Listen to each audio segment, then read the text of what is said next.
In 1953, a pair of 20-year-old students met for the first time in the yard outside Trinity College in Cambridge. They were both born on the other side of the world, separated by a thin, heavily armed border, and were at the university to pursue a shared passion: economics.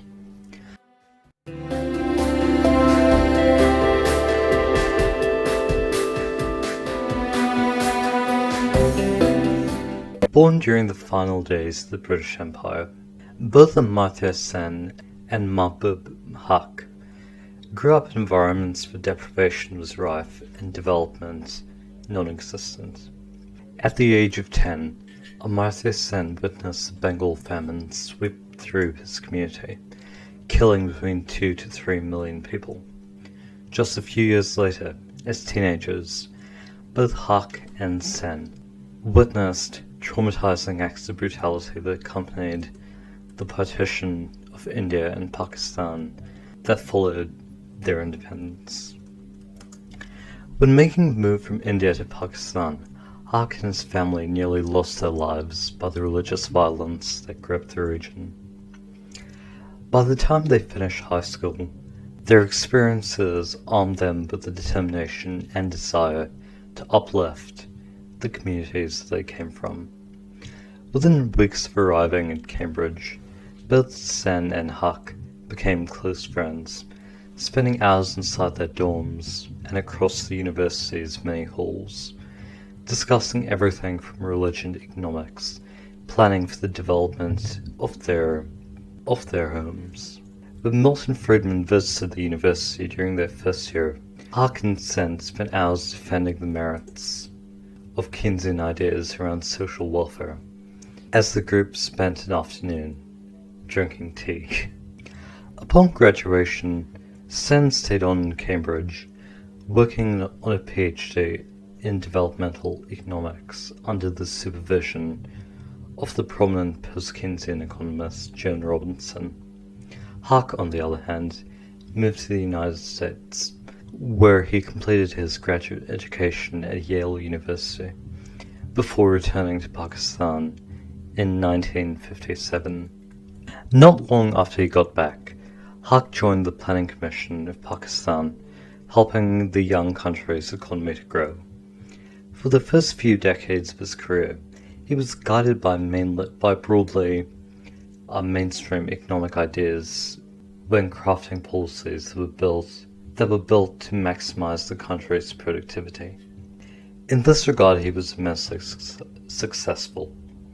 Between 1957 and 1982, when Haq left Pakistan's Planning Commission, the country experienced consistently high levels of economic growth. Yet despite those ostensible successes, within years of joining the group, Haq had begun to feel a sense of unease. Though Pakistan's output had consistently risen, many on the margins of Pakistan's society were unable to benefit from the country's economic success. Following his death in 1998, Amartya Sen and another colleague, Tam Dalyal, recounted that as early as 1963, he dwelled on the failures which called for economic and social investigations, with the need to diagnose barriers that make progress so difficult, the deeply unequal pattern of landholding, the stifling grip of a small number of families on business and economic affairs, widespread illiteracy, and the counterproductive dominance of traditional rules. Over the course of his career, Haq became increasingly concerned about the consolidation of economic power within his country. In the early 1980s, he inspired protest movements that led to the democratization of Pakistan. Overnight, the country transformed from a military dictatorship to a democracy. Shortly after the fall of the military dictatorship, Haq joined the World Bank to serve as the Director of Policy Planning, where he built programs that sought to eradicate poverty across the globe. However, it was in his next job, as an administrator with the UN Development Programme, that Haq would publish a simple paper that shifted dialogues around development, poverty, and growth.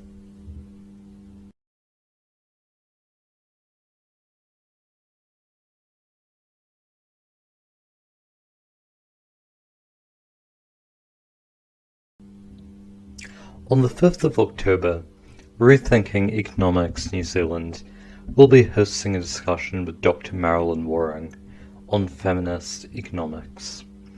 The event will begin at 7:30 p.m. and conducted via Zoom. Feel free to visit the Rethinking Economics New Zealand Facebook page to RSVP. Alternatively, you can also RSVP to the event on eventbrite.co.nz. Thanks.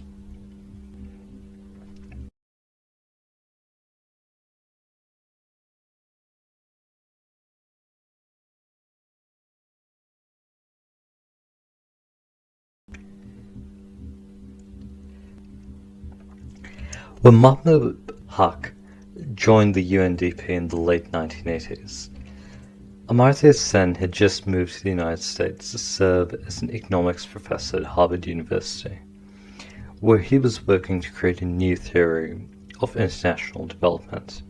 According to Sen, countries should focus on giving people both the ability and the freedom to choose how to live their lives, and that development should be measured along these lines. This was in opposition to the main ideas surrounding development, which focused on simply maximizing the GDP of developing economies, paying little attention to the well-being effects of the policies that cause GDP to rise. Often, this results in development agencies pressuring countries into reducing their level of social spending and privatizing many essential services in order to allow for the growth of free markets. While GDP often did rise following these actions, people living in poverty saw little change to their own quality of life. In 1990, under his leadership, under Haq's leadership, the UNDP published its first Human Development Index report, in which the agency ranked different countries on the basis of an index, which placed an equal weight on education, life expectancy, and national income. This metric was based on Sen's understanding of development, with the ability of individuals to live long and healthy lives and access essential services was viewed as being as important to the growth of developing economies as productivity. Within months of the report's publication, policymakers and economists began to shift their approach to international development. Developmental agencies shifted from focusing on the introduction of policies which prioritized productive growth regardless of the environmental and well-being costs, towards an approach that encouraged universal education programs and strategic investments in healthcare sectors. Ever since Haq's release of the first Human Development Index report in 1990, the UNDP has published an annual update detailing changes in the level of global development. Other development agencies have also created similar metrics to measure the success of different programs, in order to ensure that the well-being of people across the world is prioritized.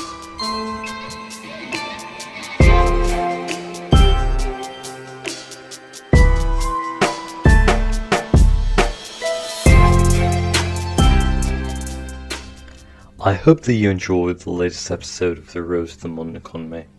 Stay tuned for our next episode on Joan Robinson and post-Keynesian economics.